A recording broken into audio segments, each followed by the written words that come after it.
భయాందోళనతో మునిగిపోయింది ప్రపంచం అంతా. నాట్ ఓన్లీ ఇండియా,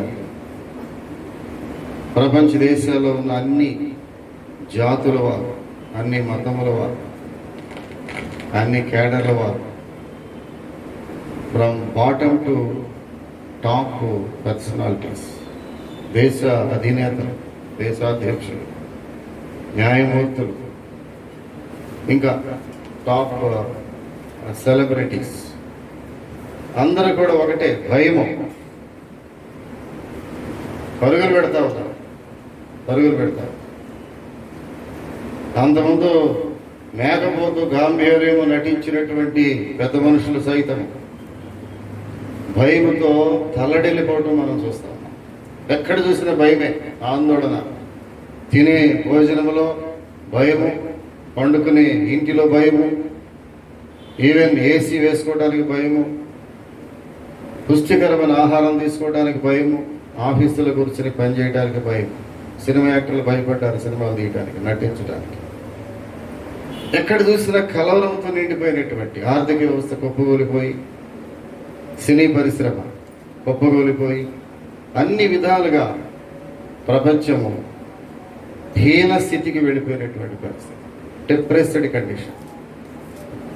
ఈ పరిస్థితిలో అందరూ కూడా భయపడుతూ ఉంటే ఒక క్రైస్తవుడు మాత్రమే, క్రీస్తుని ఎరిగినటువంటి ఒక మనుషుడు మాత్రమే, అతడు ఒకే ఒక పని చేశాడు. 7 మాసాలు ఏంటి తెలిసిన, ప్రభు సన్నిధికి వెళ్ళి ఆయన పాద సన్నిధిలో మొరపెట్టడం నేర్చుకున్నాడు. Praise the Lord. దేవుని సన్నిధికి వెళ్ళి మొరపెట్టడం కంటే మార్గం లేదు అని ఒక నిర్ణయానికి వచ్చేసాడు క్రైస్తవుడికి. ఆ క్రైస్తవుని యొక్క బాటలోనే క్రైస్తవేతరులు ఎంతోమంది అనుసరిస్తూ వెళ్ళిపోయారు. ముందెన్నడూ లేనటువంటి విధంగా క్రీస్తు ప్రభు యొక్క సన్నిధిలో ప్రార్థించటం ప్రారంభించారు అన్యులు సైతం. ప్రారంభించడమే కాదు ప్రియులరా, మొరపెట్టడం నేర్చుకున్నారు. బైబిల్లో మనం చూస్తే ఒక యవనస్తుడు ప్రతి అంశములోనూ ఆయన కృప కొరకు వేడుకోవటం మనం చూస్తాం. మారుమోసమైన కొత్తలో కృప లేకపోతే కనికరము అనే మాట కొరకు చాలా డిక్షనరీలు చూశాను. ఇప్పుడంటే గూగుల్ వచ్చిన కుర్రలు కానీ డిక్షనరీలు వెతుకుతూ ఉంటే మెర్సీ, MERCY, మెర్సీ అంటే కనికరము లేకపోతే కృప. దావీదు భక్తుడు ఈ కనికరము కొరకు అనేక మార్లు మొరపెట్టడం మనం చూస్తున్నాం. ఇప్పుడు 51వ కీర్తన మనం కంఠస్థం ఉత్తర పచ్చితలుగా మనం చదివాం. ఒక్కసారి మనం తీద్దాం చూడండి. 51వ కీర్తనకారుడు రాసినటువంటి, ఆయన పాడి, ఆయన రచించి, ఆయన ప్రార్థన విజ్ఞాపన కనికరము కొరకు దేవుడిని అడుగుతున్నాడు. దేవా నీ కృప చొప్పున నన్ను కరుణింపుము. ఇది దావీదు చేసినటువంటి ప్రార్థన. దిక్కులు చూడొద్దు. దేవుని మందిరానికి వచ్చిన తర్వాత స్ట్రైట్ ఫార్వర్డ్, నా వైపు చూడటం నేర్చుకున్నాను. మనుషుల వైపు దిక్కులు చూసి అలవాటు మానేసేయండి. అది మంచిది కాదు. మనుషుల ముఖాల వైపు చూడటం మంచిది కాదు. దేవుని మందిరానికి వచ్చినప్పుడు దేవుని ముఖాన్ని చూడటం నేర్చుకోవాలి. Please stop that habit. ఈయన దేవుని యొక్క కృప కొరకు మొరబెడతా ఉన్నాడు దేవుని సన్నిధిలో. ఇది క్రైస్తవుడు చేయాల్సిన పని. అనేక మంది భయపడి పారిపోయారు కానీ, అనేక మంది దేని కొరకు ఎదురు చూశారు కానీ, అనేక మంది మందుల కొరకు, టీకాల కొరకు, వ్యాక్సిన్ కొరకు పరుగులెత్తారేమో కానీ, క్రైస్తవుడు మటుకు ఒకే ఒక మొర, దేవా నీ కృప చొప్పున నన్ను కరుణింపుము. ఇది ఆర్తనాదం. ఇది ప్రార్థన యొక్క విధానం. ఇది నీవు దేవుని కొరకై మొరపెట్టవలసినటువంటి పద్ధతి. దావీదు మొరపెట్టాడు. ఏమని మొరపెట్టాడంట? దేవా నీ కృప చొప్పున నన్ను కరుణింపుము. కరుణింపుము అని ఊరికే నీ కృప నాకు చాలు ప్రభు అనలేదు దావీదు. దాని కిందకి వెళ్ళి చూస్తే 51వ కీర్తనలో ఎంతమంది 51వ కీర్తన కంటత పెట్టారు నాకు తెలియదు. ఇక్కడ లేకపోతే దూరం నుంచి వింటున్నటువంటి నా ప్రియ సహోదరి సహోదరుడా, 51వ కీర్తన ఎంతమంది కంటత పెట్టారు నాకు తెలియదు. నేను చిన్నప్పుడే ఇది కంటత పెట్టారు. నా తల్లిదండ్రులు బాల్యములోనే 51వ కీర్తన నాకు కంఠస్థంగా నేర్పారు. ఈ కీర్తనలో కీర్తనకారుడు చేసినటువంటి ప్రార్థన తన యొక్క తప్పిదములను జ్ఞాపకం చేసుకుంటూ తన దేవుని సన్నిధిలో ఏ విధముగా దేవుని సన్నిధి నుంచి దూరంగా వెళ్ళిపోయాడో, ఏ విధంగా తన కాలు జారిపోయిందో, తిరిగి ఏ విధంగా మరలా దేవుని మందిరానికి రావడానికి తాపత్రయపడి మొరపెట్టాడు. 51వ కీర్తన ప్రియులరా, అందులో ఒక చక్కని మాట, నన్ను కరుణింపుము, నన్ను కరుణింపుము. కరుణ, దయ, జాలి, కనికరం, ఇది దేవుడు మన ఎడల చూపే కనికరం. ఈ మెర్సీ అనే మాట ఇది హెబ్రీ భాషలో కౌనం అనేటటువంటి ఆ మాట ద్వారా వచ్చినటువంటి పదం ఇది. ద గ్రేట్ ప్రైజ్, కనికరము లేదా మెర్సీ, గ్రేస్, దేవుని కనికరము. కనికరం అంటే మీనింగ్ ఏంటి తెలిసిన అచ్చమైన తెలుగులో పనికి మాలినటువంటి ఒక మానవుడి కొరకు పరలోకాన్ని విడిచి దేవుడు రావటం ఉందే, దాన్ని కనికరం అన్నాడంట. దేవుడు భూమి మీదకి రావాల్సిన అవసరం లేదు. దేవాది దేవుడు, సింహాసనం మీద ఆసీనుడైన దేవుడు, తండ్రి కుడిపార్శ్వమును ఆనుకున్న దేవుడు, ఆయన భూమిని చూడడానికి కూడా మనసు రానటువంటి దేవుడు, ఒక మానవుడిని జ్ఞాపకం చేసుకోవడానికి టైం లేనటువంటి దేవుడు, దుమ్ము ధూళి లాంటి మానవుడు, మంటిలోంచి తీయబడిన మానవుడు, ఏ మంచి లేని మానవుడు. చాలా మంది అనుకుంటే నా బ్యాక్గ్రౌండ్ చాలా గొప్పదండి, నేను చాలా పెద్ద కులం నుంచి వచ్చిన వాడినండి, నా కులం గొప్పదండి, నా గోత్రం గొప్పదండి, నా తాత ముత్తాతలు మూతులన్నీ నియతులతో నిండిపోయి నాకేశారండి. కొంతమంది వారి యొక్క గొప్పతనము బహు గొప్పగా చెప్పుకుంటారు అంతే. కానీ దేవుడి మెర్సీ అనే మాటకు అర్థమేంటి తెలిసిన, పనికి మారినటువంటి మానవుడిని చూడడానికి దేవుడు దిగిరాటమే మెర్సీ అంటే. అది కనికరము. ఆ కనికరములో జాలి దాగి ఉన్నది. జాలిపడే దేవుడు. కొంతమంది మనుషులు జాలి కొరకు పరుగులెత్తుతూ ఉంటారు. పలానా వాడు జాలి పడితే, ముఖ్యమంత్రి జాలి పడితే మా ఇల్లంతా బంగారం అయిపోద్ది అనుకుంటాం. లేదా మంత్రి జాలి పడితే నీకు జాబ్ వచ్చేస్తుంది, మా బిడ్డలు బాగుపడతారు అనుకుంటాను. నీవు ఈ మానవులు ఎవరు నీ మీద జాలి పడినా నీకు ఒరిగేది ఏమీ లేదు, ఏమీ లేదు. దేవుని యొక్క జాలి, దేవుని యొక్క కనికరము, దేవుని యొక్క మెర్సీ, ఆయన కనికరము కొరకు దావీదు భక్తుడు మొరపెడతా ఉన్నాడు. దేవా, నీ కృప చొప్పున నన్ను కరుణింపుము. అకార్డింగ్ టు యువర్ మెర్సీ, నీ కృప చొప్పున, నీ కృప నాకుంటే చాలు ప్రభువా, ఆకాశమందు నీవు తప్ప నాకు ఎవరున్నారు అంటాడు. ఈ లోకములో నీవు నాకు ఉండగా ఈ లోకములో నాకు ఏది అక్కర్లేదు, ఏది అక్కర్లేదు. దేవుని కృప కొరకు కనిపెడుతున్నావా? మనుషులు దయ కొరకు కనిపెడుతున్నా తెలియదు. ఈ మధ్యాహ్నకాల సమయంలో దావీదు భక్తుని యొక్క ప్రార్థన ఏంటో తెలిసిన, ప్రభువా నీ కృప చొప్పున నన్ను కరుణింపుము, కరుణింపుము అంటాడు. నా అతిక్రమములను తుడిచివేయము, అతిక్రమములను తుడిచివేయము. నీ వాత్సల్య బాహుళ్యము చొప్పున నా అతిక్రమములను తుడిచివేయము. అది ఈ కరోనా టైంలో నీవు చేయవలసిన ప్రార్థన. నేను పాపిగా జీవిస్తున్నట్లయితే నా వలన సమాజములకు ఎటువంటి మేలు లేదు. నేను పవిత్రుడనై దేవుని మందిరములో ఆయన పాదముల వద్ద కూర్చుని మొరపెట్టినప్పుడు నా కుటుంబానికే కాదు సమాజానికి కూడా నేను ఉపయోగపడగలను ప్రభువా. ఇది దావీదు చేసిన ప్రార్థన. ఆయన మొట్టమొదటిగా తన యొక్క పాప జీవితమును, పాప నైజమును, తన శరీరమును కంటుకున్న మలినమును పోగొట్టుకోవడానికి ఆయన కృప కొరకు వేడుకుంటున్నాడు. మొట్టమొదటిగా ఎలా వేడుకుంటున్నాడు? నన్ను బాగుగా కడుగుము, అతిక్రమ తుడిచివేయము. చిన్న చిన్న తప్పిదముల కొరకు కూడా దేవుని కృప కొరకు వేడుకుంటున్నాడు. చిన్న చిన్న తప్పుల కొరకే దేవుని కృప కొరకు వేడుకోవాలి. అందుకే అంటాడు, అతిక్రమములు దాచిపెట్టువాడు వర్ధిల్లడు. చదవాలి దయచేసి సామెతల గ్రంథము 28వ అధ్యాయం 13వ వచనం చూద్దాం. అతిక్రమములను దాచిపెట్టువాడు వర్ధిల్లడు, వాటిని ఒప్పుకొని విడిచిపెట్టువాడు ఏమొందుతాడు? మెర్సీ, కనికరం పొందుతాడు. కనికరం పొందాలంటే మొట్టమొదటిగా అతిక్రమం దాయటానికి వీళ్ళే. పాపమును దాచిపెట్టుకుని, అపరాధములను హృదయములో దాచిపెట్టుకుని, ఎవరు చూడలేదనుకుని రహస్య పాపములు, యవన పాపములు, ముసలు కూడా పాపం చేస్తున్నారు.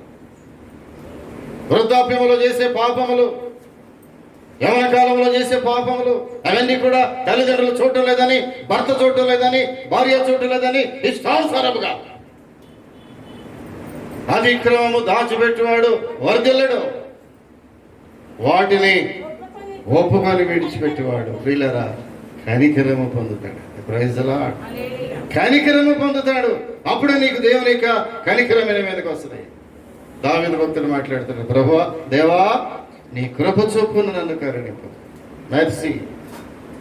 దావీదు భక్తుడు ఆ యొక్క ప్రార్థన మొరపెట్టే విధానంలో తన జీవితంలో ఎన్ని విధాలుగా మొరపెట్టాడో దేవుని కృప కొరకు ఒక్కసారి మనం ధ్యానం చేస్తే ఈ మధ్యాహ్నకాల సమయంలో ప్రియులరా, మొట్టమొదటిగా ఆయన తన పాపముల కొరకై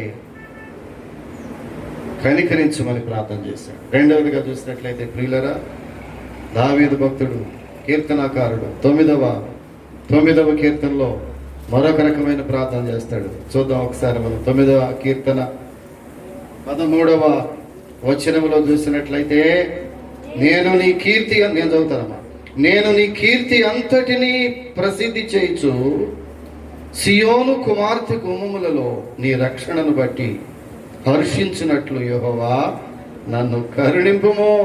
కరుణింపుము. నేను నీ కీర్తి అంతటినీ ప్రసిద్ధి చేయుచు సియోను కుమార్తె గుమ్మములలో నీ రక్షణను బట్టి హర్షించినట్లు యెహోవా నన్ను కరుణింపుము, కరుణింపుము అంటూ ఆ కిందకి రండి. మరణ ద్వారమున ప్రవేశించకుండా నన్ను ఉద్ధరించువాడా. మరణ ద్వారమున ప్రవేశించకుండా, ప్రియులరా, మరణ భయము ప్రపంచముల దినాల్లో మనుషులకు మరణ భయము. ఆరోగ్యవంతుడి దగ్గర నుంచి బలశాలి వరకు కూడా మరణ భయము. కరోనా అనే ఆ మాట తలిస్తేనే మనుషులు వణిగిపోతున్నారు. మరణ భయం. మరణ భయములో దావీదు ప్రార్థన చేస్తున్నాడు. ఎలాగంటే, ప్రభువా, నన్ను కరుణించుము, నన్ను కరుణించుము. నీ మెర్సీ నాకు కావాలి, నీ కృప నాకు కావాలి, నీ కనికరము నాకు కావాలి. ఎందుకంటే నేను మరణ భయములో ఉన్నాను, మరణానికి సిద్ధంగా ఉన్నాను. మరణ భయం నన్ను వెంటాడుతున్నది. దావీదు భక్తుడు చాలా పర్యాయములు ప్రార్థన చేశాడు, ప్రభువా, మరణ భయము నన్ను వెంటాడుతున్నది. ఒకప్పుడు నాకు కూడా ఈ భయం వెంటాడి. హార్ట్ డిసీజ్ వచ్చినప్పుడు పెద్ద అమ్మాయిని పిలిచి ఒక రోజు అన్నాను, అమ్మాయి, నాకు ఎంతో భయంగా ఉందమ్మా, ప్రార్థన చేయి. అడిగా అమ్మాయి, నేను అడిగా, అన్నయ్య, నేను ప్రార్థన చేస్తాను. ఎందుకని చనిపోతేనే మన భయము. చాలా మందికి ఆ సందర్భం ఏదో ఒక రోజు వస్తుంది, మరణ భయము. పెద్దవారి నుంచి చిన్నవారి వరకు కూడా, గొప్ప వారికి కూడా ఒకరోజు మరణ భయం వస్తుంది. ఆ మరణ భయం వచ్చినప్పుడు దావీదు భక్తుడు దేవుని కృప కొరకు అడుగుతున్నాడు, నేను నీ కీర్తి అంతటినీ ప్రసిద్ధి చేయొచ్చు ప్రభువా, సియోనులో ఆ గుమ్మముల దగ్గర కూర్చుని నేను నీ కృప కొరకు మొరపెడుతున్నానయ్యా. కారణం ఏంటంటే, నేను మరణ భయం కలిగి ఉన్నాను. మరణ ద్వారమున ప్రవేశించకుండా నన్ను ఉద్ధరించువాడా. దావీదు యొక్క ఆక్రందన, దావీదు యొక్క మొర, దావీదు యొక్క ప్రార్థన ఆయన దేవుని యొక్క కృప కొరకు, కనికరము కొరకు కనిపెట్టుచు ఒక్కొక్క స్థాయిలో నుండి, ఒక్కొక్క స్థితిలో నుండి ఒక్కొక్క రకమైన మొరపెడుతున్నాడు దావీదు. దేవుని సన్నిధిలో మొరపెట్టు నేర్చుకోవాలి. క్లిష్ట పరిస్థితుల్లో మరణ భయం వచ్చినప్పుడు, నీవు నీ పాపములో కృంగిపోతూ ఉన్నప్పుడు, ప్రభువా, నన్ను క్షమించు, నన్ను కడుగు, నీ రక్తములను కడుగు. ప్రతి చిన్న పాపం, పెద్ద పాపం, ప్రతి ఉదయమున నువ్వు లేచినప్పుడు, ప్రభువా, ఏ పాపములో, ఏ దురభిమాన పాపములని పడిపోయానో, ఏ సులువుగా చిక్కులు పెట్టే పాపములు పడిపోయానో. కొంతమంది పెద్ద పెద్ద పాపాలు అక్కర్లేదు కానీ సులువుగా చిక్కులు పెట్టే పాపములోనికి ఈజీగా అలాగా స్లిప్ అయిపోతారు. చాలా భక్తుడు అనుకుంటావు నీవు, చాలా ప్రార్థన చేశాను అనుకుంటావు, నా ప్రార్థన దేవుని సన్నిధికి వెళ్ళిపోయింది అనుకుంటావు. కానీ నీవు సులువుగా చిక్కులు పెట్టే ఏదో ఒక పాపంలో నీవు జారిపోతున్నావు పగలంతా. కనుక ప్రతి ఉదయమున దేవుని సన్నిధిలో ప్రభువా నన్ను క్షమించు, మరల పాపం చేయమని కాదు బైబిల్ చెప్పేది. ప్రతి నిత్యము నీవు దేవుని క్షమాపణ అడగవలసిన వాడు అయి ఉన్నావు. అందుకంటాడు, దేవా నీ కృప చొప్పున నన్ను కరుణింపు.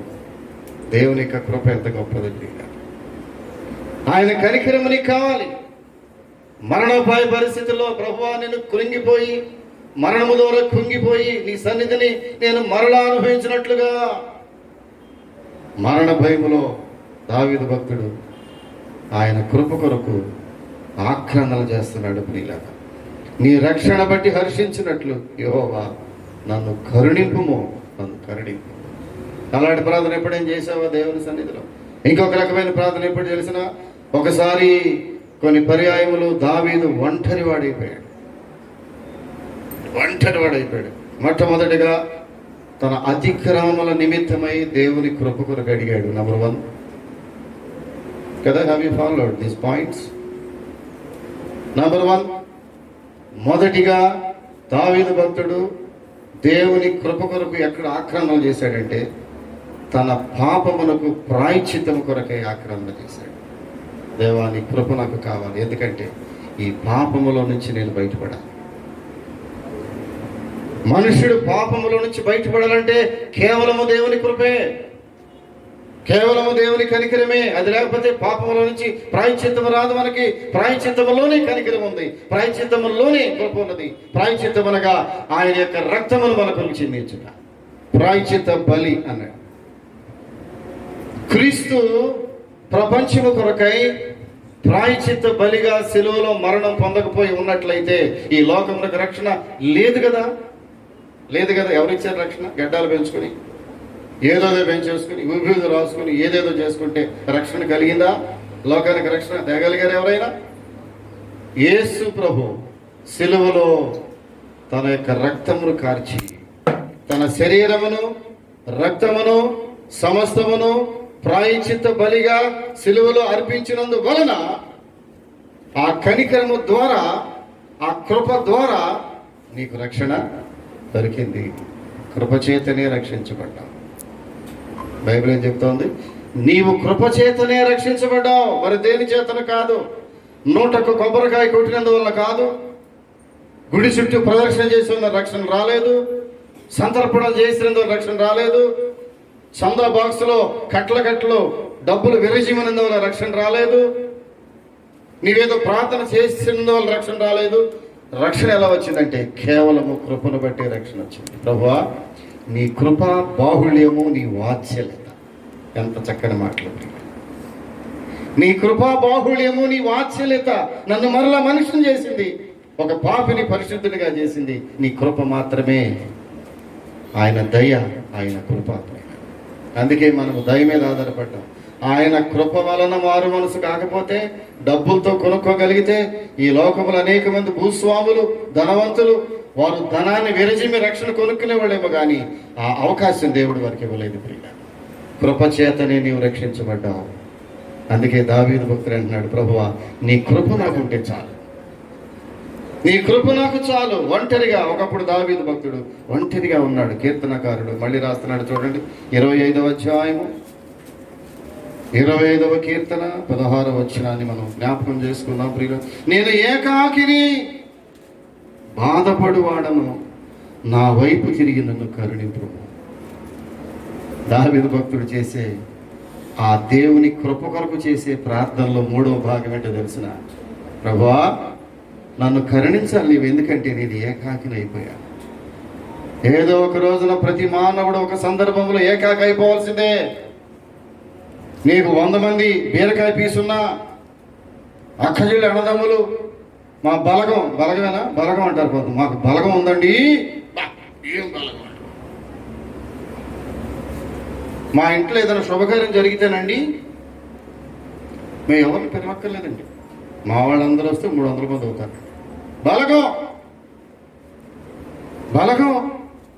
మా పిల్లలు, మా పిల్లల పిల్లలు, మా పిల్లల పిల్లలు పిలిస్తేనండి 100 మంది అయిపోతారయ్యా. బలగము. దావీదుకి చాలా బలగం ఉంది. తన పిల్లలు చాలా గొప్పవారు, భార్యలు 5 భార్యలు, ఆ దినాల్లో రాచరికము, సింహాసనము, రాజ్యాధికారము ఇంత ఉండి ఒకరోజు ఆయన ప్రార్థన చేస్తాడు, ప్రభువా ఇప్పుడు నేను ఏకాకిని అయిపోయాను. ఎస్, నీ పరిస్థితి అదే ఒకరోజు. అవునా? కంగారు పడతావా? నీ పరిస్థితి ఒకరోజు ఏంటో తెలుసునా? చెప్పావు, నీ పరిస్థితి ఒకరోజు నీవు ఏకాకి అయిపోతావు. జాగ్రత్త. అప్పుడు నువ్వు చేయవలసిన ప్రార్థన, ప్రభువా నేను ఏకాకిని అయిపోయాను, నేను ఒంటరి వాడిని అయిపోయాను, ఏకాకిని, నేను ఏకాకిని, బాధపడేవాడను, నా వైపు తిరిగి నన్ను కరుణించు ప్రభువా. ఇది he wanted again his mercy. ఎప్పుడది? When he's in alone. అతను ఒంటరిగా ఉన్నప్పుడు దేవుని యొక్క కనికరము కొరకు, కృప కొరకు మరలా ప్రార్థన చేస్తూ ఉన్నాడు. ఒంటరిలో దేవుని యొక్క కృప నీకు కావాలి. ప్రభువా నేను ఒంటరి వాడిని అయిపోయాను. ఒక రోజున యాకోబు ఒంటరి వాడు అయిపోయాడు. 19 ఆయన యాకోబు ఒంటరి వాడు అయిపోయాడు. ఆదికాండం 32వ అధ్యాయము 24వ వచనం ఒక్కసారి జంప్ అయితే, ఆదికాండము 32వ అధ్యాయము 24వ వచనాన్ని మనం జ్ఞాపకం చేసుకోగలిగితే అక్కడ అంటాడు, యాకోబు ఒక్కడు మిగిలిపోయాను. చాలు, యాకోబు ఒక్కడు మిగిలిపోయాను అనుకుంటా నేను, ప్రభువా ఏదో ఒక రోజు నేను ఒక్కడినే మిగిలిపోతే నీ కృప నాకు ఎంత అవసరం. ప్రభువా నీ కృప లేనిదే నేను బ్రతకలేనయ్యా. యేసన్న గారు చక్కని పాట పాడి, నీ కృప లేనిదే నేను బ్రతకలేను. ఇంతమంది ఉన్నా, కుటుంబం ఉన్నా, భార్య ఉన్నా, భర్త ఉన్నా, బిడ్డలు ఉన్నా, అధికారులు ఉన్నా, అధికారం ఉన్నా, పార్లమెంట్ నీతో ఉన్నా, అసెంబ్లీ నీతో ఉన్నా, క్యాబినెట్ నీతో ఉన్నా, మంత్రులు నీతో ఉన్నా, ఒకరోజు నువ్వు ఏకాకి అయిపోతావు. నువ్వు ఎవరివైనా సరే, హూ ఎవర్ యు ఆర్. అప్పుడు దావీదు చేసిన ప్రార్థన నీవు చేయాలి తప్పదు, ప్రభువా నేను ఏకాకిని అయిపోయాను. ఆ రాత్రి యాకోబు ఒంటరి వాడు అయిపోయాడు. ఆ రాత్రి అంతా దేవునితో పెలుగులాడాడు, ప్రభువా నీ కనికరం నాకు కావాలి. ఈ రాత్రి ఒంటరిగా ఉన్నా నేను, అన్న భయంతో బయటకు వచ్చేసాను. తల్లిదండ్రుల దూరం వారి సన్నిధి నుంచి బయటికి పారిపోయాను. నేను ఏకాకిని అయిపోయాను. ప్రభువా ఈ రాత్రి నీ కనికరము నాకు కావాలి. దావీదు ప్రార్థన చేసి, నేను ఏకాకిని ప్రభువా, నా వైపు తిరిగి నన్ను కరుణింపుము, కరుణింపుము. ప్రియులరా, నీ ఒంటరిగా ఉన్నప్పుడు చేయవలసింది ప్రార్థనే. అందుకే నీవు ఇంతమందిలో ఉన్నప్పుడే నీ ఒంటరి ప్రార్థన నేర్చుకోవాల్సినటువంటి అవసరత. నువ్వు ఎంతమంది ఉన్నా రోజులో ఒక చిన్న సమయాన్ని ఒంటరి ప్రార్థనకు నీవు కేటాయించగలిగితే ఎంత మేలు నీ జీవితానికి. ఉందా అలవాటు నీకు ఒంటరి ప్రార్థన? దినమెల్లా కొంతమంది ఇలా చేస్తారు, ఏమిటో చేసేసినట్టే, ఏముండదు అక్కడ, ఎరగదీసినట్టు చేస్తారు కదా. ఏమయ్యా రోజులో ఒక 10 నిమిషాలు ఒంటరి ప్రార్థన, రోజులో ఒక 5 నిమిషాలు ఒంటరి ప్రార్థన. జాగ్రత్త, ఒంటరి అలవాటు చేసుకోవాలి. ఏదో ఒక రోజున ఒంటరి వాడు అయిపోతావు, దావీదు వలె, యాకోబు వలె. అప్పుడు ఒంటరితనము నిన్ను బంధించేస్తుందంటే. ఒంటరితనం యొక్క బాధ ఇంత అంత కాదు. మనుషుడు ఒంటరి అయిపోతే ప్రియులరా మనిషి బ్రతకలేడు. మానవుడు సంఘజీవి అంటాడు అరిస్టాటిల్, ఎప్పుడో మాట్లాడాడు. మానవుడు సంఘజీవి, సంఘం లేకపోతే మానవుడు బ్రతకలేడు. కానీ ఒక రోజున ఈ సంఘమే నిన్ను ఒంటరి చేసేస్తుంది. ఏదో ఒక రోజు నీ కుటుంబమే నిన్ను ఒంటరి చేసేస్తుంది. ఏదో ఒక రోజున నీ బిడ్డలే నిన్ను ఒంటరి చేసేస్తారు. ఏదో ఒక రోజు నీ భర్త లేకపోతే భార్య నిన్ను ఒంటరిగా విడిచిపెట్టి వెళ్ళిపోతారు. జాగ్రత్త. ఆ ఒంటరిలో నీవు చేయవలసింది దావీదు చేశాడు. ప్రభువా నేను ఏకాకిని, బాధపడువాడను, నా వైపు తిరిగి నన్ను కరుణించు ప్రభువా. నీ ఒక్కడివే నాతో ఉండగలిగిన వాడవు. ఆయన అంటాడు, నేను నా ఆత్మ ఎల్లప్పుడూ నీతో ఉంటుంది. నేను నీ ఒంటరి వాడవు కాదు. Your not alone. నా ఆత్మ ఎల్లప్పుడూ నీతో ఉంటుంది. ఇదిగో సదాకాలము నేను నీతో కూడా ఉంటాను. ఎంత గొప్ప మాట. ఎవరున్నా లేకపోయినా పోనండి. ఈ జనాలు పిచ్చోడు, ఈ జనాలు వదిలేసాడు. ప్రభువా నీవు నాకు మాట ఇచ్చావు, ఏంటి తెలుసునా, నీవు సదాకాలము నాతో ఉంటావు. చాలదానికి ఇది ఏమో, చాలదానికి ఇది. నా యేసయ్య నన్ను విడిచిపెట్టాడు, సదాకాలము నాతో ఉంటాడు. దావీదు భక్తుడు ఎంత ధైర్యం తెచ్చుకున్నాడు. నేను ఏకాకిని. ఒకరోజు అంటాడు, నేను ఇంటి మీద ఉన్న ఒంటి ఏమన్నా ఒంటరిగా ఉన్న పిచ్చుక వలె ఉంటిని. నేను ఇంటి మీద ఒంటిగా ఉన్న పిచ్చుక వలె ఉంటిని. అవును, మన జీవితాలు ఒకప్పుడు ఎట్లాగే ఉంటాయి. జాగ్రత్త ప్రియులారా, ఆలోచించండి. ఇప్పుడు అందరూ ఉన్నారనుకుంటున్నావేమో, కానీ ఒక రోజున ఒంటరి వాడు అయిపోతాం. నేను ఇది తలుచుకుంటే నాకు భయం ప్రియ. ఒకరోజు ఒంటరిగా వెళ్ళిపోవాల్సి ఉంటుంది. నీతో వచ్చేవాడు నీ దేవుడే, నీ దేవుడు. అది గమనించి ఆయన ముందే ప్రార్థన చేశాడు. ఒంటరితనంలో ప్రార్థన, ఒంటరితనంలో మరొక ప్రార్థన చేశాడు. 3వ రకమైన ప్రార్థన. అదేంటో తెలిసిన 4వ రకమైన ప్రార్థన తెలిసిన కీర్తనకారుడు 31వ కీర్తనలో చదవండి దయచేసి, తీయండి. 31వ కీర్తన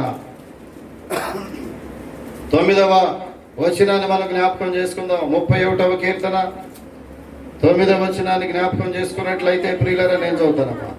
యెహోవా నేను ఇరుకున పడి ఉన్నాను, నన్ను కరుణింపుము. ఈ రకాల ప్రార్థన చేస్తున్నాడు చూడండి ప్రియులారా. అతడు ఇరుకులో ఉన్నప్పుడు కూడా ఆయన కృప కొరకు వేడుకోవడం చూస్తున్నాము.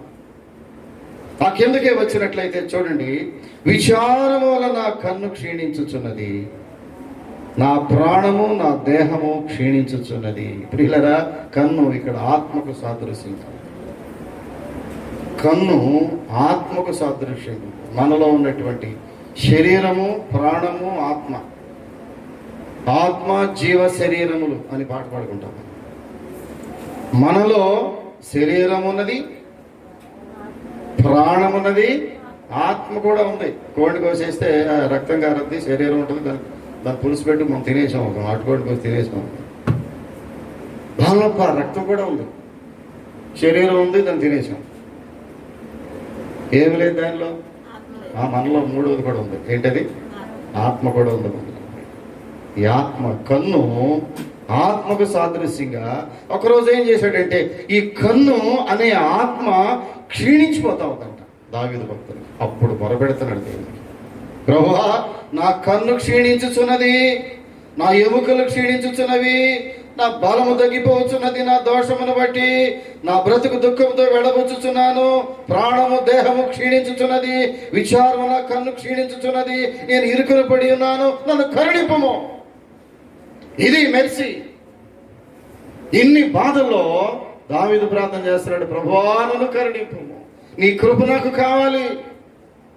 ఆత్మ క్షీణించినప్పుడు, ఎప్పుడైనా క్రైస్తవురాలిగా నీవు ఆత్మలో క్షీణిస్తున్నప్పుడు నీవు ఒక ప్రార్థన చేయాలి, ప్రభువా ఇప్పుడు నీ కృప నాకు కావాలి, నీ కనికరం మరలా నాకు కావాలి. ఒకప్పుడు ఎప్పుడో నీవు ఇచ్చిన కనికరము మరలా ఇప్పుడు నాకు కావాలి. కారణం ఏంటంటే ఆత్మీయముగా నేను బలహీనమైపోతున్నాను. నా కన్ను కన్నుగా ఆత్మ, నా కన్ను క్షీణించుచున్నది. ఎంత బాధపడుతున్నాడు చూడండి. ప్రాణము క్షీణించుచున్నది, దేహము క్షీణించుచున్నది. దేహం క్షీణించున్నది. ఆత్మలో తగ్గిపోతున్నావా? దేవుని కృప కొరకు మరలా ప్రార్థన చేయి. విశ్వాసములు తగ్గిపోయావా? దేవుని కృప కొరకు మరలా నీవు మొరపెట్టాలి. ప్రార్థనలు తగ్గిపోయావా? శరీరం క్షీణిస్తా ఉందా? శరీరము మృతతుల్యమైపోతుందా? రోగగ్రస్తం అయిపోతున్నావా? ఇప్పుడు నీకు కావాల్సిన ఏంటంటే దేవుని యొక్క కృప నీకు మరలా కావాలి. దావీదు భక్తుడు ప్రార్థన చేస్తున్నాడు. 4వ ప్రార్థన, అతడు నేను ఇరుకున పడి ఉన్నాను, నన్ను కరుణించుము, నా కన్ను క్షీణించుచున్నది, నా ప్రాణము నా దేహము క్షీణించుచున్నది, ప్రభువా నన్ను కరుణించు. మొట్టమొదటి ప్రార్థన చేశాడు, దేవా నీ కృప చొప్పున నన్ను కరుణించుము. 51వ కీర్తనలో ఆ కరుణించే ఆ మెర్సీ, ఆ కనికరముతో కూడిన ప్రార్థన మరలా ఎన్నోసార్లు చేశాడు ప్రియులారా. దాదాపు 9 పర్యాయములు బైబిల్లో మనకు కనిపిస్తుంది. మొట్టమొదటిగా పాపము కొరకు ఆయన కృప కొరకు వేడుకున్నాడు. రెండవదిగా చూస్తే మరణ భయం వచ్చినప్పుడు ఆయన కృప కొరకు వేడుకున్నాడు దావీదు. మూడవది చూసినట్లయితే అతడు ఒంటరిగా ఉన్నప్పుడు తన ఒంటరితనాన్ని భరించలేక దేవుని కృప కొరకు ప్రార్థన చేస్తూ ఉన్నాడు. మూడవది ఆత్మలో ఎప్పుడైతే క్షీణిస్తున్నాడో, తన ఆత్మలో క్షీణిస్తూ ఉన్నప్పుడు భక్తిలో క్షీణిస్తూ ఉన్నప్పుడు నిజమైన విశ్వాసం ఎవరైనా ఉంటే అతడు భక్తిలో తగ్గిపోతున్నట్లుగా అర్థం చేసుకోగలడు. నిజమైన విశ్వాసి అనగా ఒకప్పుడు దేవుని యొక్క రక్తము చేత కడగబడినటువంటి విశ్వాసి ఎవరైనా ఉన్నట్లయితే అతడు ప్రార్థనలో తగ్గిపోవడం గమనించగలడు. నేను ప్రార్థనలో తగ్గిపోతున్నాను కదా, మమ్మల్ని ఏం ఆలోచన ఉండదు, వెళ్ళిపోతూ ఉంటారు అంతే. అట్లా ప్రార్థన తగ్గిపోయినా గుర్తురాదు, ఆత్మలో క్షీణించిపోతున్నా అతనికి ఏం పట్టదు, విశ్వాసములో వాడ బ్రద్దలైన స్థితిలోకి వెళ్ళిపోతున్నా ఏం పట్టించుకోడు. చివరకు రాటు వెళ్ళిపోయి దేవుని సన్నిధి నుంచి పర్మనెంట్గా దూరంగా వెళ్ళిపోతాడు అంతే. చివరికి నరకమే, డైరెక్ట్గా వెళ్ళిపోతాడు, నరకానికి వెళ్ళిపోతాడు. మళ్ళీ చర్చికి రాడిక. ఇక దేవుని మందిరానికి వచ్చే అవకాశం దేవుడు ఎవడికి అతడు చివరికి ఎక్కడికి వెళ్ళి తన జీవితాన్ని ఫుల్ స్టాప్ పెడతాడంటే నరకానికి వెళ్ళిపోతాడు. కానీ దావీదు భక్తుడు అలా చేయగలడు. ప్రతిసారి దేవుని సన్నిధికి వెళ్ళి మొరపెడుతూ, ప్రభువా నేను ఏ స్థితిలో ఉన్నాను, నా భక్తి ఎలా ఉన్నది, నా విశ్వాసం ఎలా ఉన్నది, మారు మనసు ఎలా ఉన్నది, నీకు నాకున్న కనెక్షన్ ఎలా ఉన్నది, అది సరైన స్థితిలో ఉన్నదా, మధ్యలో ఎక్కడైనా లింక్ తెగిపోయిందేమో. దేవునితో కొన్నిసార్లు నీకు లింక్ తెగిపోద్ది. చర్చిలో తెగిపోయినట్టుగా, సేవకులతో తెగిపోయినట్లుగా దేవునితో కూడా కొంతమంది విశ్వాసులకు లింక్ తెగిపోతూ ఉంటుంది. ఆ సమయంలో దావీదు భక్తుడు ప్రార్థన చేస్తున్నాడు, ప్రభువా నా కన్ను క్షీణించుచున్నది, అనగా ఆత్మ క్షీణించుచున్నది. ప్రార్థన చేసి ఎప్పుడన్నా ప్రభువా నేను ఆత్మలో తగ్గిపోయానయ్యా, ఈ వాక్యం వింటున్నా నీవు నేరుగా ఇంటికి వెళ్ళి, ప్రభువా ఆత్మీయముగా నేను దిగజారే స్థితిలోకి వెళ్ళిపోయాను, నా కన్ను క్షీణించుచున్నది, నా ప్రాణము నా దేహము కూడా క్షీణించేస్తుంది. ఇప్పుడు నీ కృప మరలా నాకు కావాలి. ప్రార్థన చేయగలవా? ఇంటికి వెళ్ళి ఊరికే వెళ్ళి విని అన్నయ్య బరే వాక్యం చెప్పాడంట, దానివల్ల నీకు నాకు ఎటువంటి ప్రయోజనం లేదు. నీవింటికి నేరుగా వెళ్ళి, వాక్యానికి మార్కులు వేయటం కాదు, నీవు నేరుగా ఇంటికి వెళ్ళి, ప్రభువా నేను ఆత్మలో క్షీణించుచున్నాను. ఎప్పుడో చేసే ప్రార్థన నిజమైన ప్రార్థన, మళ్ళా ఈ మధ్యకాలంలో ప్రార్థన లేదు. ప్రభువా నా విశ్వాసము ఎప్పుడో వాడబ్రతలైపోయినట్టు, ప్రభువా నన్ను కరుణించుము. దావీదు భక్తుని యొక్క ప్రార్థన నేర్చుకుందాం ప్రియులు. దేవా నీ కృప చొప్పున నన్ను కరుణించుము, నీ వాత్సల్యత చొప్పున నన్ను, చెప్పండి అన్న, నీ వాత్సల్యత చెప్పాలి. 51 దీని దగ్గర 51 మూస్తే ఎట్లా, 51 ఓపెన్ చేసి ఉంచండి. నీ వాత్సల్య బాహుళ్యము చొప్పున నా అతిక్రమలను విడిచివేయి ప్రభు. ఇది దావీదు చేసిన ప్రార్థన. ఒకే ఒక ప్రార్థన ఆయన దేవుని కృప కొరకు వేడుకున్నాడు.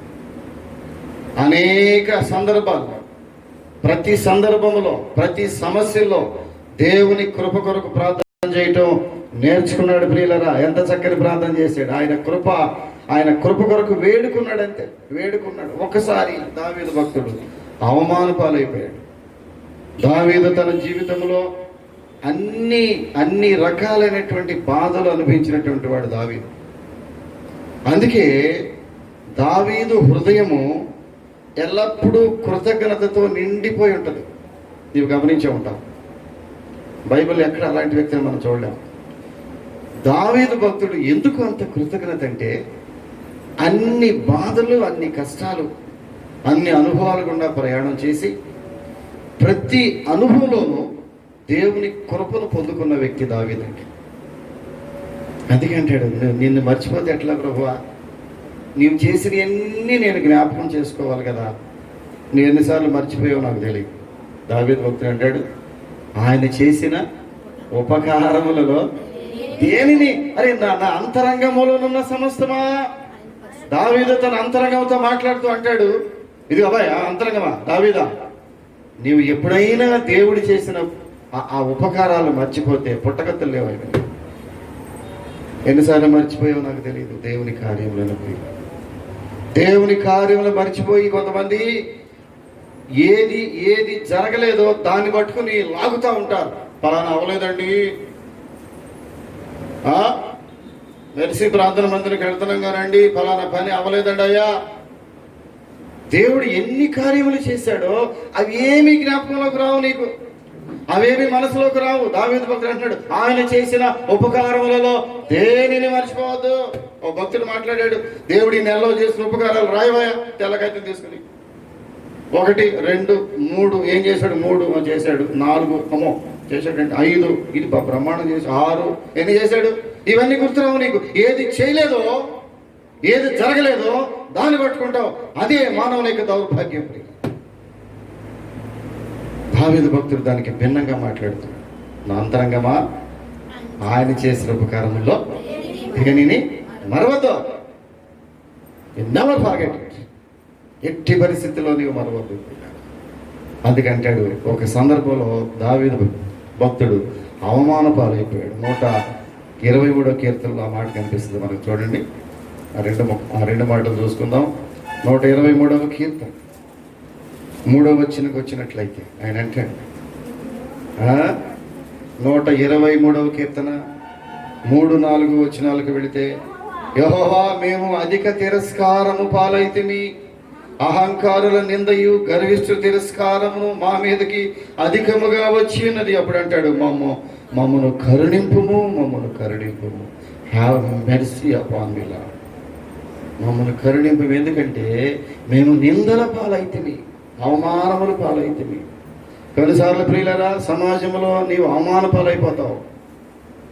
కొన్నిసార్లు ఒట్టి పునానికి నిందలు భరించవలసినటువంటి పరిస్థితి. దావీదు భక్తుడిని చాలా మంది నిందించాడు. షిమి అని ఒక యవనస్తుడు భయంకరంగా బూతులు తిట్టాడు దావీదు. ఒట్టి పునానికి ఎందుకు తిడుతున్నావా అర్థం కాదు. ఈ షిమి అనేవాడు దావీదుని ఎందుకు తిడుతున్నాడు దావీదుకి తెలియదు, ఆ తిట్టేవాడికి వాడికి తెలియదు. ఎందుకో తిడతా ఉన్నాడు, అవి భరిస్తా ఉన్నాడు. దావీదు చాలా బాధపడ్డాడు. ఎందుకు తిడుతున్నాడు? సొంత కొడుకు అబ్షాలోము, తను ప్రాణం కంటే మించి ప్రేమించినటువంటి కుమారుడైన అబ్షాలోము ముద్దుల కుమారుడు. ఆ ముద్దుల కుమారుడు తిరస్కరించి, తండ్రిని దూషించి, తండ్రి మీద కాలు ఎత్తి, తండ్రి పడక మీద అపవిత్రం చేసేసినటువంటి ఆ దౌర్భాగ్యుడైనటువంటి ఆ ముద్దుల కుమారుడు తిడుతూ ఉంటే దావీదు తలడిల్లిపోయాడు. ఎవరో ఏదో అంటే ఇబ్బంది పడలేదేమో కానీ తన గృహంలో, సొంత ఇంటిలో సొంత బిడ్డలు దావీదును అవమానపరుస్తూ ఉంటే తండ్రిని తట్టుకోలేకపోయాడు. దావీదు జీవితం ఎంత విలువ కలిగినటువంటి జీవితం. అందుకే ఇతడు నా ఇష్టానుసారమైన మనుషుడు అంట. దావీదు యెషయి కుమారుడు దావీదును చూచితివా, ఇతడు నా ఇష్టానుసారమైన మనుషుడు, నా హృదయానుసారమైన మనుషుడు, నాకు దగ్గరగా ఉన్న మనుషుడు. ఒకప్పుడు పాపములో కూరుకుపోయిన మనిషి అయినా సరే అతను మరల తీసుకొచ్చాను నేను. కారణం ఏంటంటే అతను నా మాట విని నా కృప కొరకు కనిపెట్టుకున్నటువంటి యవనస్తుడు. కనిపెట్టేవా కృప కొరకు? దేవా నీ కృప చొప్పు నన్ను కరుణించు. దేవుని కృప ఎంత అవసరం ప్రియులారా. కృప అంటే ఏమన్నాను నేను? కృప అనగా ఒక పనికి మాలిన మానవుని నిమిత్తమై పరలోకమును దేవుడు విడిచిపెట్టి రావటమే కృప. This is the dictionary meaning. కృప లేకపోతే కనికరం డబ్బుతో కొనేది కాదు పిల్లరా. జాలి కంటే ఉన్నతమైన పదం. జాలి చూపించడం వేరు. జాలి చూపించేవాడు అసలు నేను నమ్మను. జాలి పడేవాడు నమ్మకండి ఎప్పుడు. హలో, నీ మీద ఎవరైనా జాలి పడితే అది నేను నమ్మనయా. ఒకవేళ నీకు నా చాలా ఎదురైన అలాంటి నీకు ఎదురు రాలేదు కాబట్టి, ఇంకెదురు కాలేదు కాబట్టి జాలి పడేవాడిని చూసి లొట్టలు వేసుకుంటున్నావు నాకు తెలియదు. జాగ్రత్త, దెబ్బతింటావు. జాలి పడేవాడి వైపు చూడవద్దు. దేవుడు జాలి పడటం కాకుండా ఆయన నీ మీద ఏం చేశాడు? కనికరపడ్డాడు. ఆయన కృపని కృపా బాహుళ్యము అంటాడు. కృపా బాహుళ్యము. కృపా బాహుళ్యమే నాయడా, కృపా బాహుళ్యమే, కృపా బాహుళ్యమే నాయడా, కృపా బాహుళ్యమే. ప్రభువా నీలో జీవించుట, ప్రభువా నీలో జీవించుట, కృపా బాహుళ్యమే నాయడా, కృపా బాహుళ్యమే. ప్రభువా నీలో జీవించుట. అవమానాల పాలైనప్పుడు దావీదు భక్తుడు దేవుని కృప కొరకు అడుగుతున్నాడు, ప్రభువా మమ్మను కరుణింపుము, మమ్మను కరుణింపుము. మేము అవమానముల పాలైతిమి, అవమానముల పాలైతిమి. ఒకప్పుడు నా కుటుంబము అవమానముల పాలైనప్పుడు మేము ఎవరి వైపు తిరగలేదు ప్రియులారా. దేవుని కృప కొరకు అడిగాం, మొరపెట్టాం, ప్రార్థన చేశాం. ప్రభువా నీ కృప మాకు దొరికితే చాలు, ఏది పోగొట్టుకున్నామో అవన్నీ మళ్ళా నీ ఇవ్వగలవు మాకు. నా కృప నీకు చాలు ప్రభువా. ఎన్నో ముళ్ళు ఉన్నాయి, ఉండని. చాలా సమస్యలు ఉన్నాయి, ఉండని. అన్ని బాధలే ప్రభువా, ఉండని. అప్పుల పాలైపోయాం, అవని. కానీ వీటన్నిటికంటే మించి నా కృప నీకు చాలు, నా కృప నీకు చాలు. అది పోతే కష్టం. అది పోకుండా దావీదు చూసుకున్నాడు. అన్నీ పోయినాయి దావీదు. చివరికి అడవుల పాలైపోయాడు.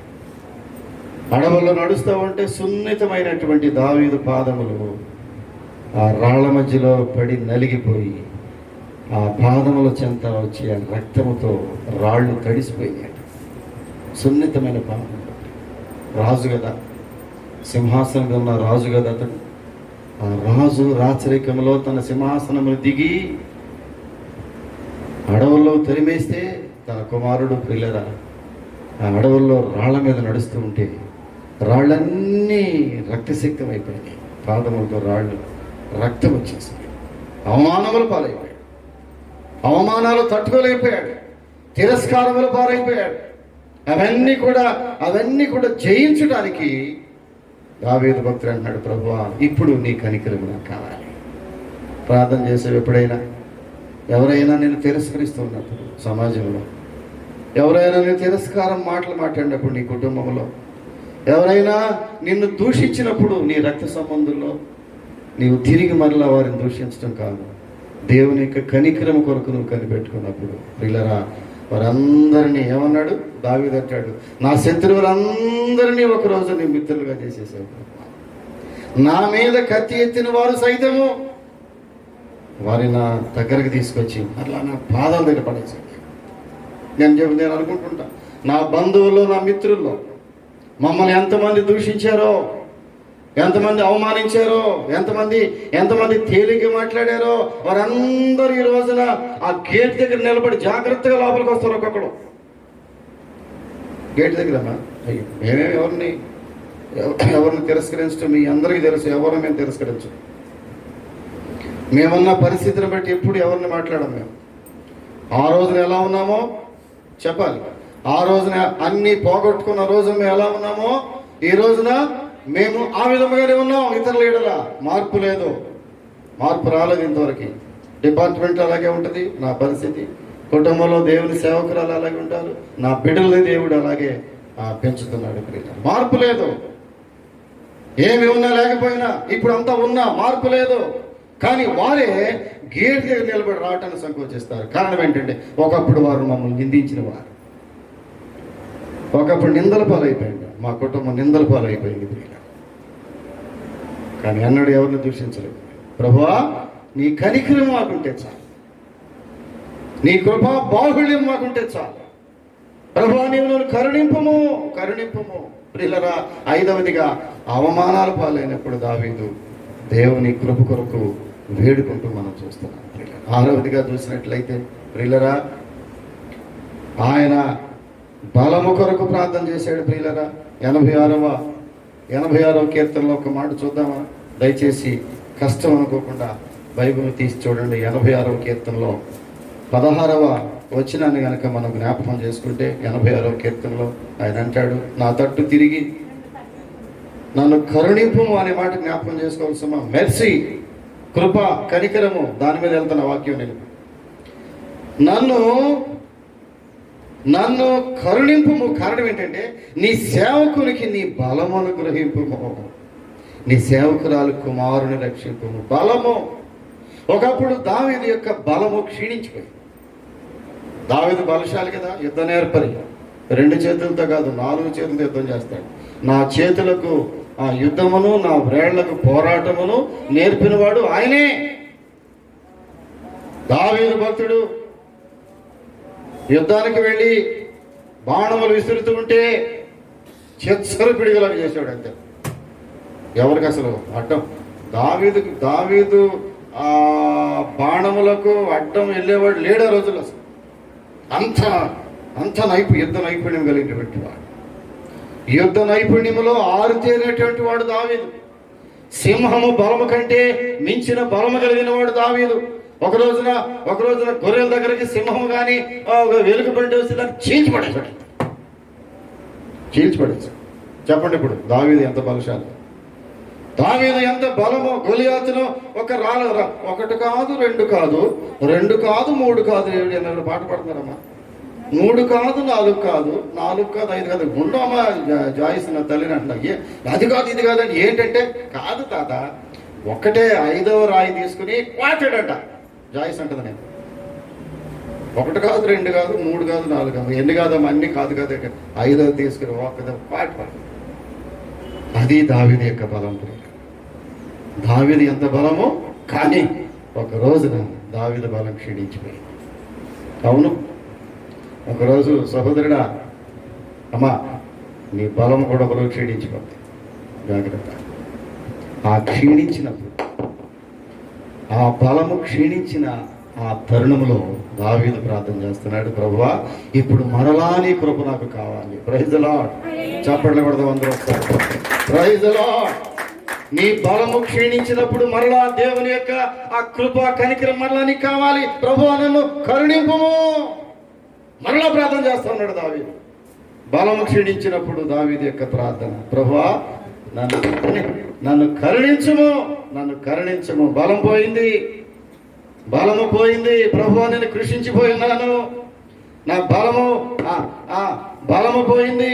దేవుణ్ణి స్తుతించడం ద్వారా ఆ కీర్తనకారుడు ఒక మాట మాట్లాడతాడు. 29కి వెళ్ళండి.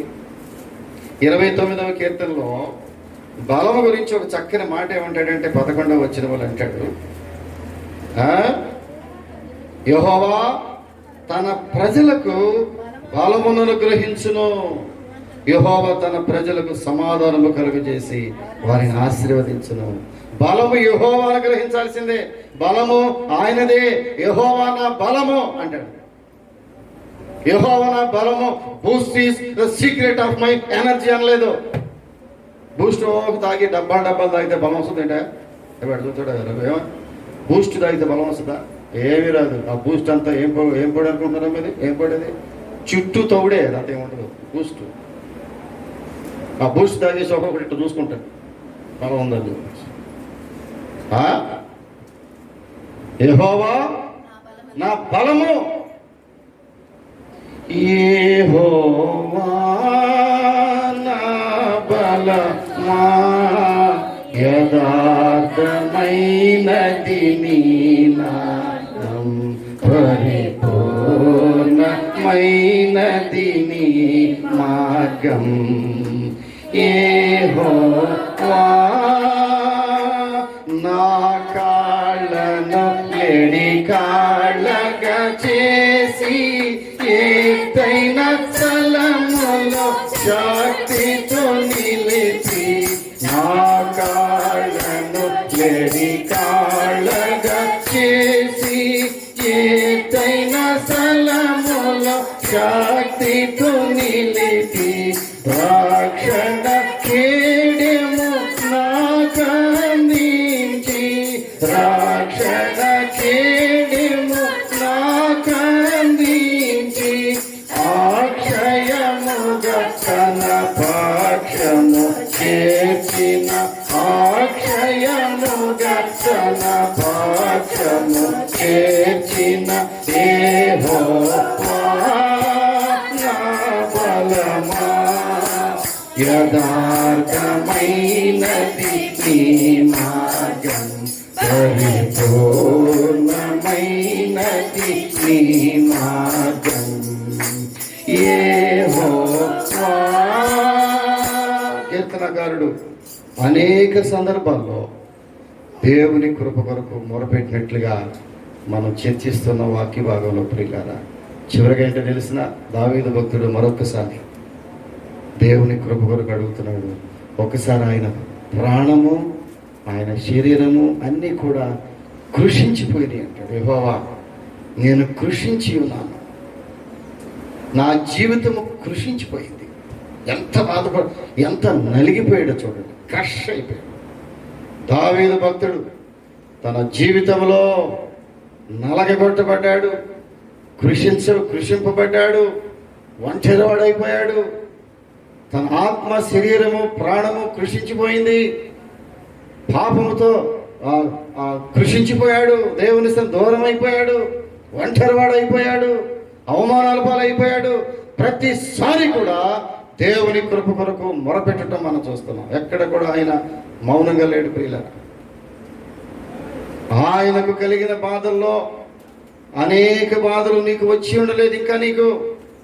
కానీ దావీదు భక్తుడు అంటున్నాడు ఒక చోట 6వ కీర్తనలో చూద్దాం. 6వ కీర్తనలో ఒక మాట అన్నాడు, యెహోవా నేను కృషించి ఉన్నాను. కృషించిపోయినటువంటి సందర్భం కూడా దావీదు యొక్క జీవితంలో మనం చూస్తాం ప్రియులారా. 2వ వచనంలో చూద్దాం. యెహోవా నేను కృషించి ఉన్నాను, నన్ను కరుణించుము.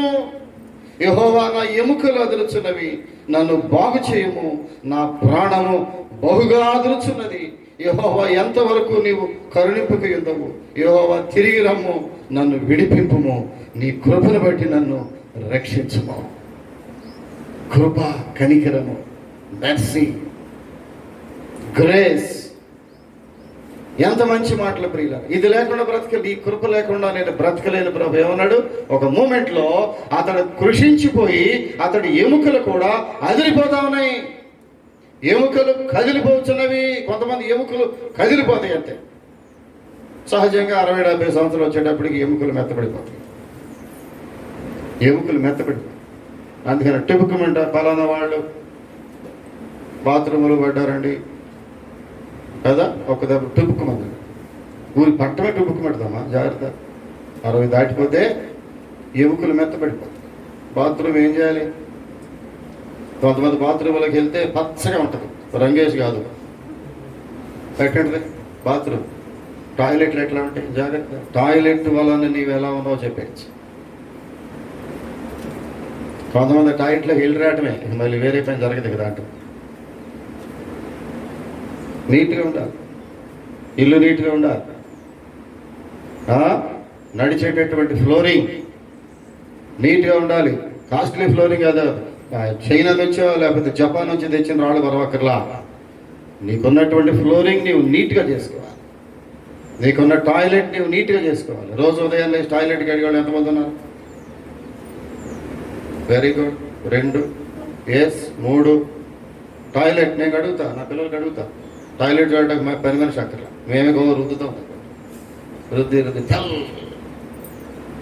ఆడెవడో ఆ సినిమా యాక్టర్ వస్తాడు చూడు, అది తీసుకొచ్చి అది కాదు తెల్లగా చూడగానే నీట్గా ఉంది అనుకోవాలి. ప్రియులారా, ఇక్కడ ఎముకలు అదురుచున్నవి. ప్రభువా నేను క్షీణించి ఉన్నాను, నన్ను బాగు చేయని కృప నాకు కావాలి. ఎముకలు అదిరిపోయి క్షీణించిపోయింది. ఒక సందర్భంలో వయసు రీత్యా ఒక మనుషుడు క్షీణదశలోకి వెళ్ళిపోతాడు. Diminishing factor according to his age and his superannuation and is becoming decreasing of his health and strength. అతడి యొక్క ఆరోగ్యము, అతడి యొక్క బలము ఆ డిమినిషింగ్ స్టేజ్లోకి వెళ్ళిపోతాం, క్షీణించిపోతాం. ఆ క్షీణించినప్పుడు మరలా దావీదు భక్తుడు దేవుని కృప కొరకు అడుగుతున్నాడు.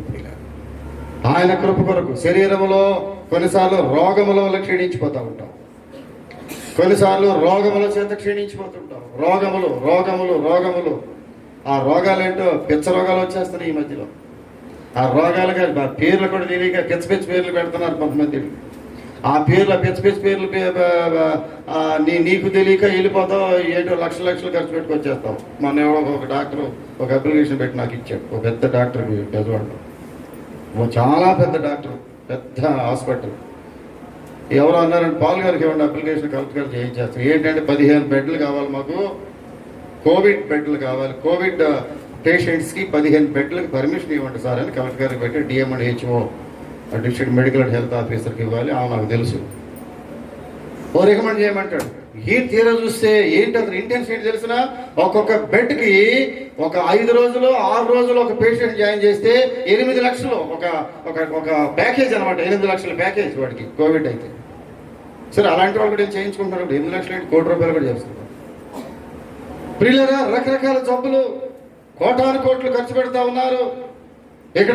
ఇక్కడ అనారోగ్యంతో క్షీణించిపోయి ప్రభువా నేను కృషించి ఉన్నాను. చివరిలో దావీదు భక్తుడు కృషించిపోయి అలాగ ముద్దయిపోయాడు, పడుకుని ఉన్నాడు చివరి.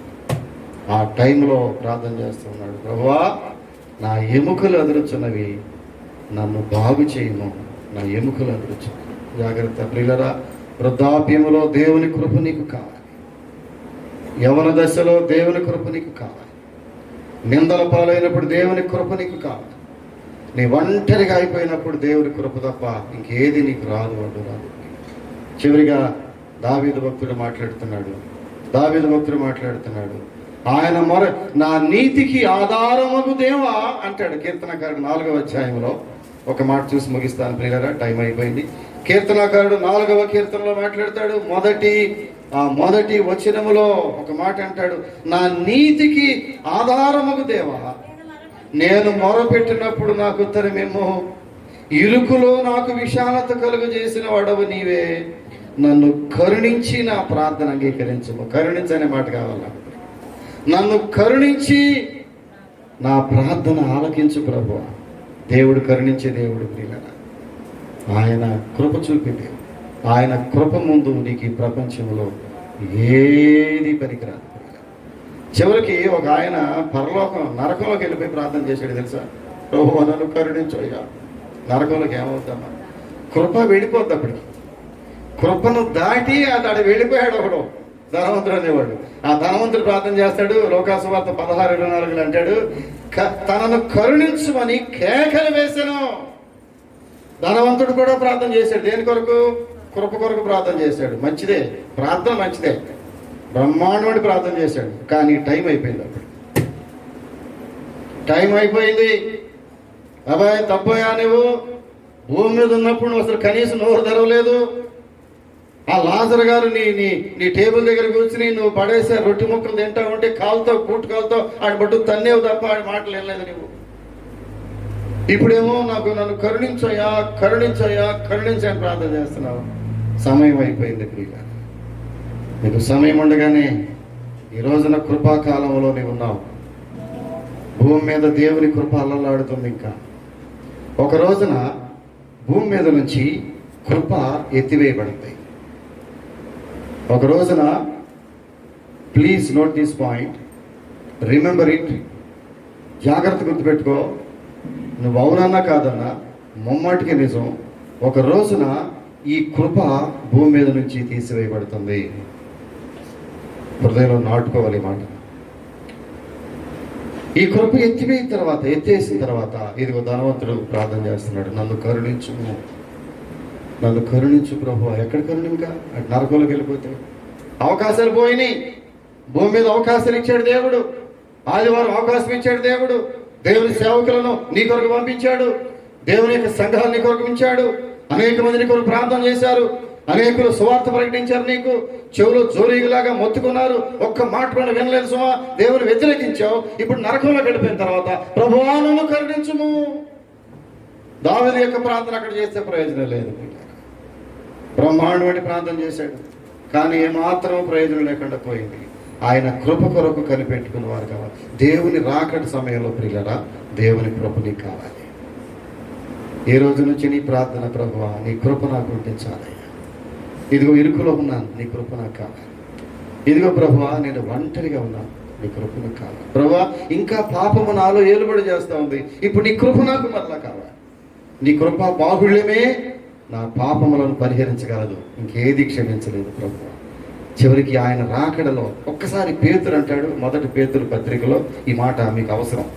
మొదటి పేతురు పత్రికలు అంటాడు, 1వ అధ్యాయం 13వ వచనంలో. దానిమాట చివరికి వెళ్ళండి. మొదటి పేతురు పత్రిక మొదటి అధ్యాయము 13వ వచనం చదువుతావమ్మా. 13. ఎస్.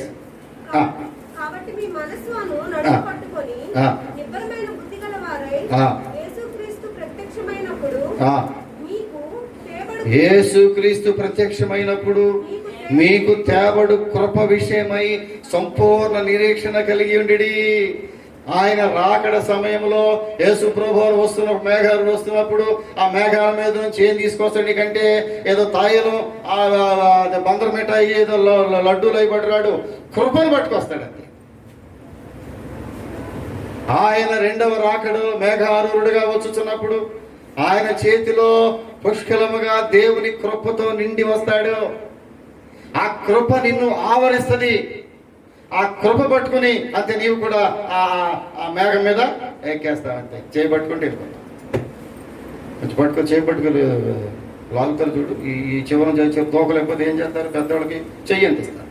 చెయ్యి అందిస్తే ధనమంట దూకి యువతలకు వచ్చేస్తుంది. దేవుడు నీకు చెయ్యి అందిస్తాడు. అమ్మా దేవుడు చెయ్యి అందిస్తాడు. అమ్మరా కొంచెం పైకి అంతే. అమాంతంగా కొద్దిగా మేఘం కొంచెం కింద దిప్పుతాడు. కొద్దిగా మేఘం కొంచెం కింద దించుతాడు. ఆ దించగానే ఆ చెయ్యి అందిస్తాడు. కృప కలిగిన చెయ్యి. ఆయన చేతి నిండా, ఆయన కుడి హస్తం నిండా కృప దాగి ఉన్నది అంటాడు. ఆయన కుడి హస్తం నిండా కృప దాగి ఉన్నది. ఏం తీసుకొస్తాడు? ఊర్లో నుంచి పెద్ద ఆయన రేపు కృపను తీసుకొస్తాడు. రెండవ రాకడలో కృప సమృద్ధిగా దేవుడు వస్తున్నాడు. ఆ కృప సమృద్ధిగా వచ్చినప్పుడు ఆయన చేయి పట్టుకుని నీవు కూడా మేఘారుడిగా మేఘం మీదకి ఎక్కేస్తావు. ఆ ఎక్కితే చాలకి నువ్వు మళ్ళీ దొరకవు. మేఘం మీదకి ఒకసారి ఎక్కేవో ఇక మళ్ళీ ఏమి చూడు, ప్రభుతో కలిసి వెళ్ళిపోతావు. ఎన్నో రోజులు లేదు, అది ఇంకా ఎన్నో రోజులు లేదు. త్వరగా వెళ్ళిపోతాం మనం. ఎక్కడికి? త్వరగా వెళ్ళిపోతాం మనం. ఈ పాప పంకి లోపల ఎంతకాలం ఉండం. దేవుడు త్వరగా వస్తున్నాడు. అప్పుడు తేబడేది ఏంటంటే కృపను మోసుకొస్తాడు. అదే మెర్సీ అన్నాడు. ఆయన కృపను తీసుకొస్తాడు. కృపను తీసుకొస్తాడు. ఆయన జీవార్థమైన ఇంకొక మాట చూడండి. లోకాసువార్త 21వ అధ్యాయంలో చూద్దాం. లోకాసువార్త 21వ అధ్యాయము 36వ వచనం దయచేసి చూడండి. లోకాసువార్త 21వ అధ్యాయము 36వ వచనం చూసినట్లయితే, కాబట్టి మీరు జరగబోయేటను తప్పించుకొని మనుష్య కుమారుని ఎదుట నిలవబట్టకు శక్తి గలవారగునప్పుడు ఎల్లప్పుడూ ప్రార్థన చేయొచ్చు మెళకువగా ఉండుడని చెప్పాను. ఎల్లప్పుడూ దేవుని కృప కొరకు మెళకువగా ఉండి ప్రార్థన చేయాలి. దేవుని రాకడ చేసిన దగ్గరికి పోయినారు. మనం రాకడ సమీపంలో ఉన్నాం. దేవుడు తన రెండవ రాకడలో భూమి మీదకు మరలా రాబోతున్నాడు. ప్రియులారా, రాకడకు సమీపం, రాకడకు సూచనలన్నీ నీవు చూస్తున్నావు. నీ కళ్ళతో చూస్తున్నావు. రాకడ సమీపం ఉంది. ఇప్పుడు దేవుని కృప కొరకు మరలా మనం అడుగుదాం. ప్రభువా, నేను పాపిని, నీ కృప నాకు కావాలి. నేను ఒంటరి వాడిని అయిపోయాను, నీ కృప నాకు కావాలి. నేను నిందల పాలైపోయాను ప్రభువా, ఇప్పుడు నీ కృప నాకు ఉంటే చాలు. నా బలం క్షీణించిపోయిందయా, ఇప్పుడు నీ కృప నాకు కావాలి. నేను నా యొక్క సమస్తమును పోగొట్టుకుని నిందల పాలైపోయాను ప్రభువా, అందరూ నిందిస్తున్నారు నన్ను, ఇప్పుడు నీ కృప నాకు కావాలి. నీ రాకడ సమయంలో నీ కృప నాతో ఉంటే చాలు. ప్రార్థించుకుందామా దేవుని కృప కొరకు. ఈ రోజు నుంచి ప్రభువా, నీ కృప కొరకు నేను మరలా అడుగుతాను. అతను అంటున్నాడు, నన్ను కరుణించుము దావీదు కుమారుడా. గురుడివాడు అంటున్నాడు, దావీదు కుమారుడా నన్ను కరుణించుము. అయ్యో నన్ను కరుణించు ప్రభువా, నేను గురుడివాడు అయిపోయాను, నేను ఒంటరి వాడు అయిపోయి, నన్ను కరుణించుము. నిందల పాలైపోయి నన్ను కరుణించుము. నా దేహము ఆత్మ క్షీణించిపోయింది, నా కనులు క్షీణించిపోయినాయి ప్రభువా, నన్ను కరుణించుము. ప్రార్థన చేయగల ఒక్క నిమిషం ప్రార్థన, నోరు తెరు ప్రార్థన చేద్దాం ఒక్క నిమిషం. ప్రభువా నన్ను కరుణించుము. కనికృప కలిగినటువంటి దేవుడు, ప్రేమ కలిగినటువంటి దేవుడు, కృపా సమృద్ధి కలిగినటువంటి దేవుడు. ఆయన మేఘారుడై రెండవ రాకడలో కృపను చేతిలో పట్టుకుని వస్తున్నాడు. ఆ కృపతో నిండిపోయినటువంటి హస్తములు ఆయనవి. కానీ ఒకరోజు ధనవంతుడు ప్రార్థన చేస్తున్నాడు, ప్రభువా నన్ను కరుణించమని ప్రార్థన చేస్తున్నాడు. అది సమయం అయిపోయింది ప్రియులారా. ఆ సమయం అయిపోయిన తర్వాత, అన్ని అయిపోయిన తర్వాత ప్రార్థన చేస్తే ప్రయోజనం లేదు. ఆ కృప ఇంకను నీ సన్నిధి, దేవుని కృప నీతో ఉండటం వల్ల, దేవుని కృప నీతో ఉండినటువంటి ఈ సమయంలోనే దేవుని కృప నువ్వు కనిపెట్టాలి. ప్రభువా నీ కృప నాకు కావాలి, నీ కృపా బాహుళ్యమే నన్ను కావాలి. ప్రభువా నీ కృపా బాహుళ్యమే నన్ను క్షమించింది, నీ కృపా బాహుళ్యమే నన్ను స్వస్థపరిచింది. నీ కృప నాతో తోడుగా ఉంటే చాలు, నేను ఎన్నడూ ఒంటరి వాడిని కాదు. ఒక్క నిమిషం ప్రార్థన చేసుకుందాం. పరిశుద్ధుడా, ప్రేమ కలిగిన స్వామి, నీ దయను బట్టి వందనాలు, స్తోత్రాలు చెల్లించుకుంటూ ఉన్నాము. ప్రభువా, నీ కృప ఎంత గొప్పది, అది ఆకాశం కంటే ఉన్నతమైందని సెలవిచ్చావు తండ్రి. అనేక పర్యాయములు ప్రభువా మా అతిక్రమముల చేత మేము క్షీణించిపోతూ ఉండగా నీ కృప చేత మమ్మలను కరుణించుకుని అడుగుచున్నాము. ప్రభువా, మేమైతే మరణ ద్వారములో ఉన్నట్టుగా ఉన్నది. మరణ భయము నన్ను ప్రభువా పీడిస్తూ ఉండగా, దావీదు భక్తుడైతే తన మరణ భయముతో ఉన్నప్పుడు నీ కృప కొరకు వేడుకున్నట్టుగా ప్రభువా, ఈ రోజున మేము మరణ భయముతో ఉన్న మేము అడుగుచున్నాము తండ్రి. మీ కృప మరొకసారి మాకు కావాలయ్యా. మీ కృప మాకుంటే చాలు స్వామి. మరణ భయములో దేవుని యొక్క కృప మాకు కావాలి ప్రభువా. అదేవిధంగా అవమానాలు పాలైనప్పుడు, ఒంటరిగా ఉన్నప్పుడు సైతము నీ కృప మాకు కావాలి ప్రభువా. అది అంత మాత్రమే కాదు, మా బలము క్షీణిస్తున్నప్పుడు, రోగముతో మేము క్షీణించి దశలో ఉన్నప్పుడు కూడా మీ కృప మాకు అవసరము తండ్రి. వచ్చిన ప్రతి బిడ్డను మీరు జ్ఞాపకం చేసుకున్నాం. దూర ప్రాంతం నుంచి వింటున్న బిడ్డలను ఒకసారి జ్ఞాపకం చేసుకున్నాం. ఎవరైతే ఒంటరి జీవితం జీవిస్తున్నారో, ఎవరైతే ప్రభువా నిందల పాలై ఉన్నారో, ఎవరైతే తన కుటుంబ వ్యక్తుల ద్వారా, సమాజం ద్వారా, అధికారుల ద్వారా, నాయకుల ద్వారా హింసించబడి, అవమానపరచబడి, కృషించబడి, అణిచివేయబడినటువంటి స్థితిలో ఉన్నారో వారందరినీ జ్ఞాపకం చేసుకోనండి. నీ కృప కొరకు కనిపెట్టుచున్న వారందరినీ జ్ఞాపకం చేసుకోనండి ప్రభువా. రోగంతో పీడించబడుచున్న వారు ఎవరైతే నీ కృప కొరకు వేడుకుంటున్నారో వారి యొక్క ఆర్తనాదములు ఆలకించండి అయ్యా ఈ మధ్యాహ్న కాల సమయంలో. ఎవరైతే పాపం అనే భయం చేత పీడించబడి పాప క్షమాపణ కొరకు నీ కృప కొరకు వేడుకుంటున్నారో, దేవా నీ కృప చొప్పున నన్ను కరుణించుమని కేకలు పెడుతున్నారు, వారి ప్రార్థన ఆలకించండి ప్రభువా. ఈ మధ్యాహ్న కాల సమయంలో నీ కృప కొరకు కనిపెట్టుకున్న ప్రతి ఒక్కరిని జ్ఞాపకం చేసుకోండి. దావీదు భక్తుని యొక్క జీవితంలో అనేక సత్యములు మాకు బోధించావు ప్రభువా. తన జీవితంలో ఎన్ని అవమానాలు పడ్డాడో, ఎన్ని విధాలుగా సమస్యల వలయంలో చిక్కుకున్నాడు ప్రభువా. చివరకు వాటన్నిటి నుంచి విడుదల దయచేశావు. వాటన్నిటికంటే నీ కృప గొప్పదని దావీదు జీవితంలో మరొక్కసారి మీరు నిరూపించారు ప్రభువా. చివరకు యెషయా కుమారుడైన దావీదును చూచితివా, అతడు నా ఇష్టానుసారమైన మనుషుడు, దావీదుని ఎంతో ప్రేమించాడు. అలాంటి కృప నా మీదకు నువ్వు, నా కుటుంబం మీద, నా సంఘం మీదకు నువ్వు పంపించండి. నీ కృప లేదే మేము బ్రతకలేం ప్రభు. నీ కృప బాహుళ్యము, నీ వాత్సల్యత మా బిడ్డలందరి మీద కుమ్మరించు. యేసు నామమున అడుగుచున్నాము తండ్రి, ఆమేన్.